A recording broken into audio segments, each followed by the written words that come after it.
ঢাকা আরিচা মহাসড়ক প্রতিদিনই ঘটছে প্রাণঘাতী দুর্ঘটনা। কারণ অটোরিকশার বেপরোয়া চলাচল এবং উল্টো পথে আসা যাওয়া। যেখানে মহাসড়কে ৩ চাকার সব ধরনের যানবাহন চলাচল সম্পূর্ণ নিষিদ্ধ, সেখানে নিয়ম ভেঙে চলছে অটোরিকশা, তার উপর আবার উল্টো পথের চলাচল। সব মিলিয়ে তৈরি হয়েছে ভয়াবহ মরণ ফাঁদ। গাবতলীর পর থেকে এমন দৃশ্য চোখে পড়ে।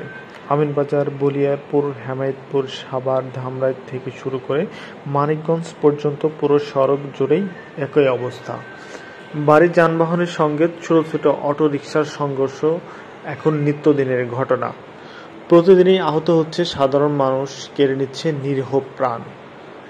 কিন্তু অবাক করার বিষয় হলো, এমন ভয়াবহ পরিস্থিতি দেখার যেন কেউ নেই। আইনশৃঙ্খলা বাহিনীর নজরদারি নেই কার্যকরী ব্যবস্থা।